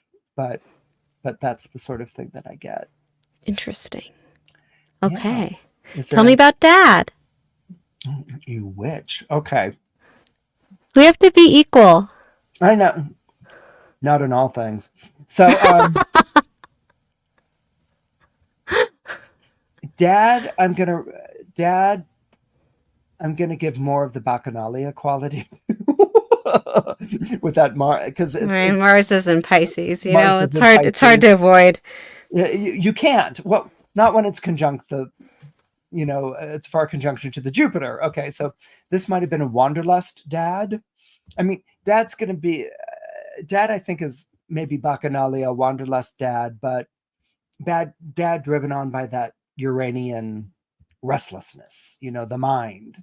And always seeking to do better and to improve. He might have been nothing more than a shoe salesman, and the person we're talking about, is a very well known fill in the blank. But I feel like this person, for better or worse, was modeled on dad. Okay. And so, even if this person were Angelina Jolie, who, decries her father, wants nothing to do with her father, But was given a whole career. Come on. she worked for it. But Yeah, but hey, we're not going it to get into. helps. It helps. I'm just using her as an example. I'm using her as an No, illustration. it's a good example. It's that Yeah. what I'm backing you up. It's a really good Okay. example. But Emily, you're also leaning into the microphone and getting very Oh, sorry. I don't know how immediate. loud I am. Sorry. Inside voice, Emily. Inside So voice. I'm sorry. okay, from where you are, Emily. But anyway, just to clarify, Angelina Jolie is not an Aries. Okay, she's a Gemini, but she came into my mind because of a father-daughter relationship that she wants nothing to do with her father, but yet they're in the same profession, or he has modeled her life, whether she's ready to, or wherever she is in her psychological journey with that. That's what I would say with this person. Although I'm expecting this person to get along with dad because that sextile is really quite nice. And there's a natural square with the moon. So, if I were to pick a parent, I would say that the person more gets along with dad and that the mother is the more uncomfortable, figure. That's what I would say. I don't want to scare anyone anymore with my loud voice. Oh God. Emilie, come out. Can I come out from timeout yet? Um, You're not in timeout, but you're at the perfect distance to the mic. okay, I'll stay right here. That's Okay. good. Right, I right, right. usually have a monitor, but with these headphones, for whatever reason, I can't hear myself. So I'm like very unaware of how loud I am. So I apologize. Uh, very good. I think it was very good. Are you ready? I Yeah. don't have any more questions. Okay. I'm excited. I'm like, I have no Don't idea be who. scared. Oh my God. Oh. I know. Oh. I know. But you know what? That Pisces stellium and the ferocity of that Aries sun. Yeah, let's get into it. Let's talk about the Let's ferocity of that Aries sun. But what she gave us. Oh God, what Uh-huh. Billie Holiday is a national treasure. What she gave She us is. with music, what she gave all of us with that music. Okay, so there's the siren song Pisces. So how any of Yeah. it make any sense? Yes. April 7th, 1915, Eleanor Harris, later Billie Holiday, was born to teenage parents who were unwed. Wow. And her mother, due to the fact that she was a teenager, sought help from her family. And Billie was primarily raised by her sister, her aunt, Billie's aunt, and her Okay. mother. Here's the Capricorn moon in the 12th house. Mother was away constantly because she could only get transportation jobs, which meant she was working on the railroad. She was working in transportation that would take her long distances Oh my and God, away. that's the Saturn in Gemini because Gemini rules over commuting. Yeah. Oh wow. Yeah. Quincunx implied. Well, Crazy. she was away making money, She right? was away with making money, Capricorn moon. Oh, oh. Um, her father was Clarence Halliday and was a musician and a banjo player and jazz guitarist. And I bet it was a So, really good one too. as you might expect, she followed in his footsteps with that exalted son. Mm-hmm. Um, followed her father into jazz. Her early life was extremely difficult. Yeah. Not only was she a black woman in the early 20th century of America, she had parents who were very young when she was born, and Mm-hmm. she was being raised by a family member, and she was, truant at school. She was in and out of school. Her neighbor tried to rape her, and so she fought him off because she's an Aries sun, I and bet she kicked his ass. yeah. And then she was to protect her, put into House of the Good Shepherd, but she saw this as a punishment. Mhm, The nuns there were incredibly mean. Um, mhm. she got out of there at 12 years old. When she was 14, she lied and said she was 21. And when that happened, she was picked up and put into like an adult holding center on on like Staten Island of some sort. Where was she A, born? she was born in Baltimore, I think. Okay. Or no, Philadelphia, sorry. Okay. Yeah. Philadelphia. It's not She too grew far up away. she Right. was back and forth from Baltimore a bit. Um, Hmm. she was an absolute natural at singing. She ended up working in nightclubs after she left the Staten Island center. She ended up working in nightclubs as a singer and would take tips. And there was a rule that the female entertainers had to take tips from people with anything but their hands. And she refused to follow that rule. Oh my And she God. got away with it. Good.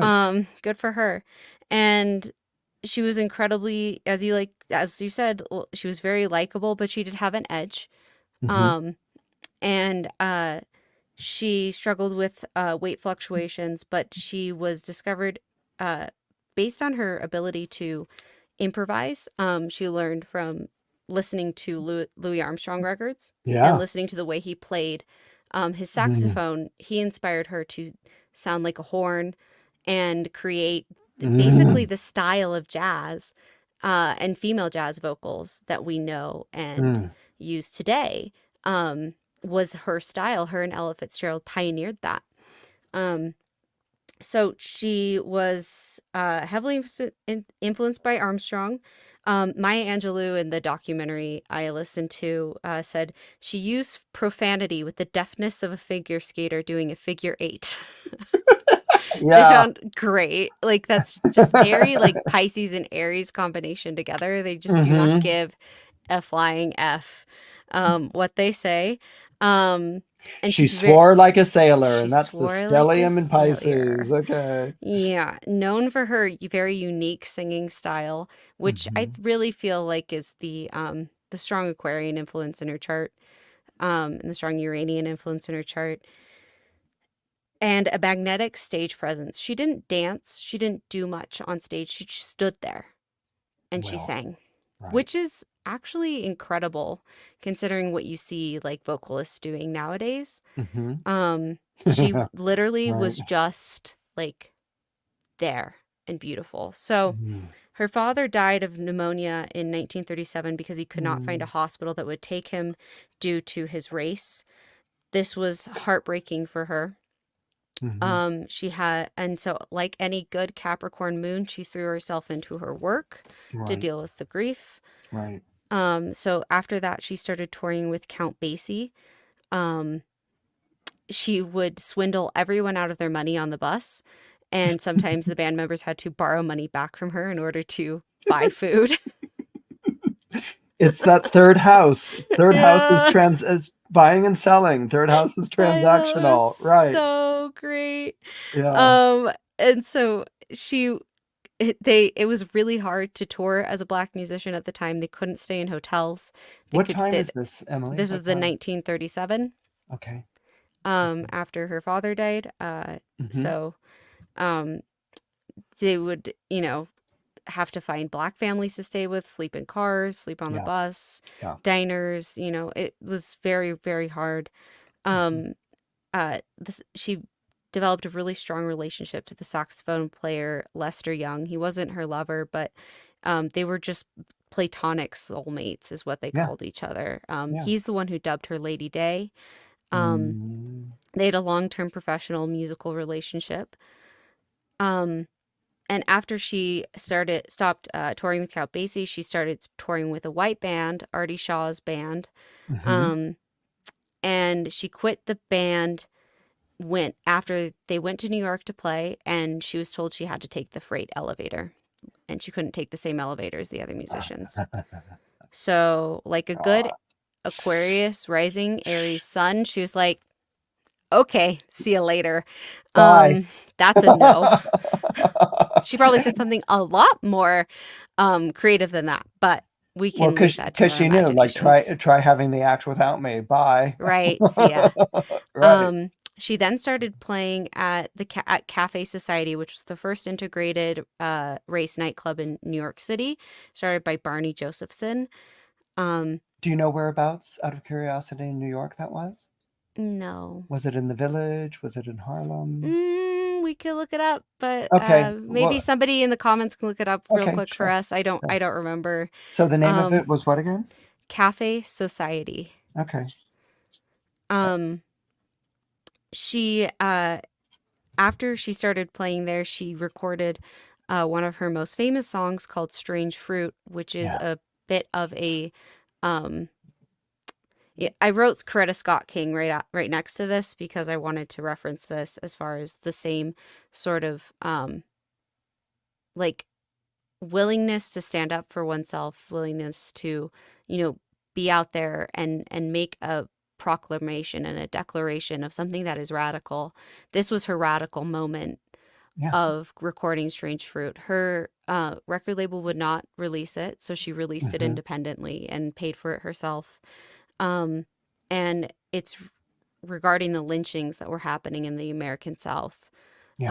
It's a deeply, it's a very, very moving song. It is very sad. It is very upsetting. It is very, very important. So I highly recommend you listen to that if you've never listened to it before. Someone in the comments, Tracy, thank you very much, has found the location of Cafe Society. It was in Greenwich Village. Yeah, that's what I right. Yeah, strange fruit. It's about lynchings. Lynchings was basically school shootings. Yeah. Okay, but it was targeted at the Mm-hmm. African American community, and the fact that it went on for so long, and just I think in the last 2 or 3 years was formally outlawed. Okay, so Holy moly. yeah, lynchings. You could it was Jim Crow era, and you could take a Mm-hmm. black person and lynch them from a tree, or a variety of other things, like Emmett Till being, Yeah. thrown into tortured and thrown into the river. So it commonplace. That's what I'm looking for. It was commonplace. It was part of the terrain. And for Yeah. her to do that song, um, and to sing it, in that jazz soulful. I never even thought of the horn in connection to her voice until you mentioned Mm. that, and it just makes pure sense. Anyway, please go on. Sorry. I know, it's okay. She's a really wonderful person. And if I, when I first saw her chart, my thought was immediately of Vincent van Gogh's chart. Mm, Somebody who's incredibly important to us, Aries mm-hmm, sun, stellium in Pisces, mm-hmm, but mm-hmm. also did not receive the level of recognition that they deserved in their lifetime. It's a Now, fascinating point. Billie Holiday might have received something closer to the recognition she deserved, Mm-hmm. but she didn't, I don't believe, received the level of recognition she deserved, Right. to be completely honest, because I think she's been incredibly influential on me and my, musical interests and my musical like intellectual learnings and um pursuits. But she's she basically pioneered the way people, view jazz female musicians. Jazz. Her and Ella Fitzgerald Right. did like incredible effort Mm-hmm. towards how females could break into jazz and sing the way that they do in these creative and like expressive styles. Anyway, I could go on. Let's talk about her lovers. But you're right. Well, just really quick, you're right to bring up the Vincent van Gogh connection, because I know that Van Gogh has Venus in Pisces. And I think, if I'm remembering correctly, the Mars is in Pisces, or it's in Aries. It is, It's and I what? think Jupiter is too. No, Jupiter's in Sagittarius, Jupiter's not. Oh, that's right. It's in conjunct another Neptune. Jupiter sign. It's in another Jupiter sign, but there's that similar passion and suffering. Yeah. That suffering. It's not suffering for the art. The art comes out of the suffering, and she was able to do that, and then revolutionizes an art form, becomes an American icon. Go on about lovers. She had lovers. Incredible. Oh, she had Was lovers. there a party? Was there a bacchanalia? Well, I loved, so I want to go into this based on what you said. There was the disillusionment, the drawn to muses, the cycle towards disillusionment was part of the creative process. I mean, one of her best songs, Crazy, he calls me, sure I'm crazy, crazy in love am I.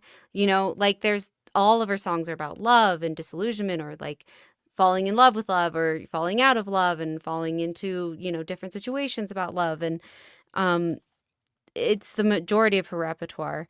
And so she focuses heavily on that because that was a huge part of her life. She Yeah. slept with both men and women.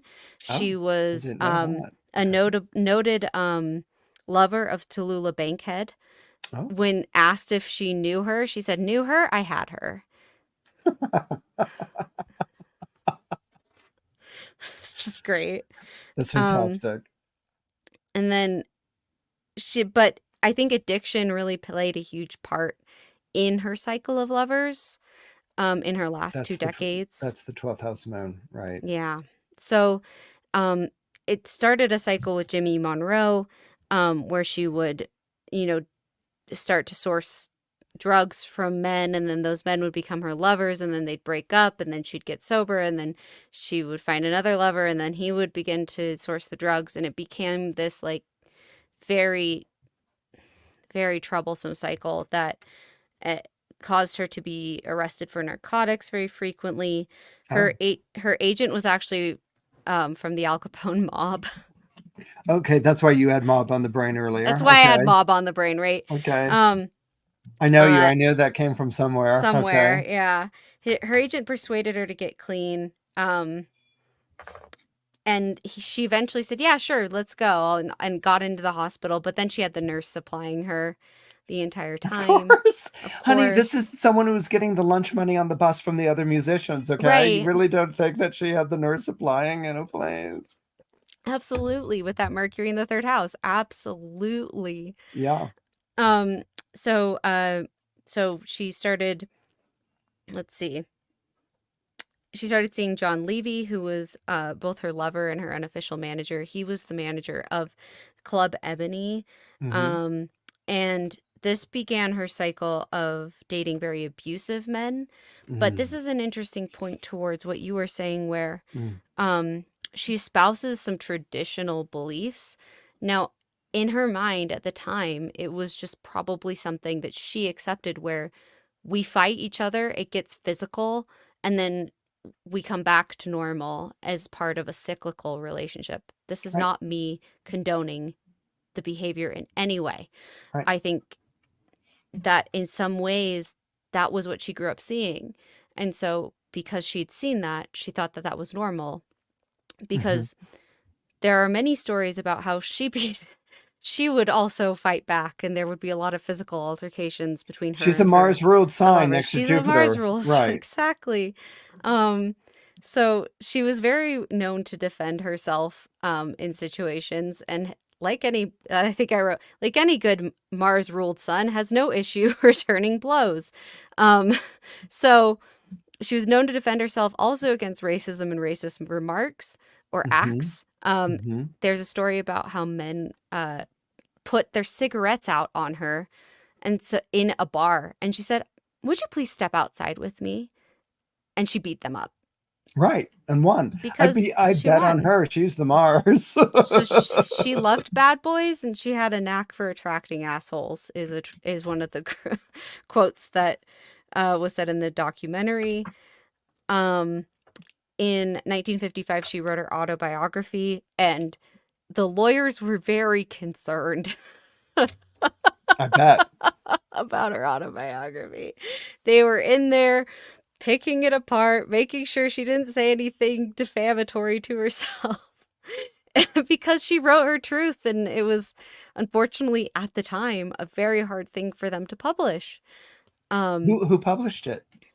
Doubleday. Wow. Yeah, So, and this was in the 50s, you said? yeah, That's huge. yeah. Okay. Yeah. Wow. And I think it's called Lady Day Sings the Blues. No, it's just Lady Sings the Blues. Lady Okay. Sings the Blues. Which was the movie was It based turned on into a that, movie. Yeah. starring Diana Ross, who's also an Hmm. Aries. Okay. Right. Awesome. We Right. did her chart, I think, for Mystery Chart, Diana Ross. So very quickly, can I ask what were the you said she did time. What Oh, for narcotics, yes. how long were the sentences? And it seems A like she got year. in, yeah, she got in and out pretty quick. Yeah, 9 months. She was released in 9 months. Okay, Um, everyone, that's a third house sun. They can get in and out. get in and out. There Watch you your go. lunch money, and nothing holds them. Right. Yeah. When she was writing the autobiography, Tallulah Bank had very concerned that there was going to be information about their love I affair, bet she was. went and said to the media, "I have never ever met Billie Holiday." That made Billie Holiday very upset. And she So wrote about her. she wrote about her. That was a dumb move. Um, so you were spot on with lovers being inspiration for her music, very much so. Being in the arts and entertainment industry.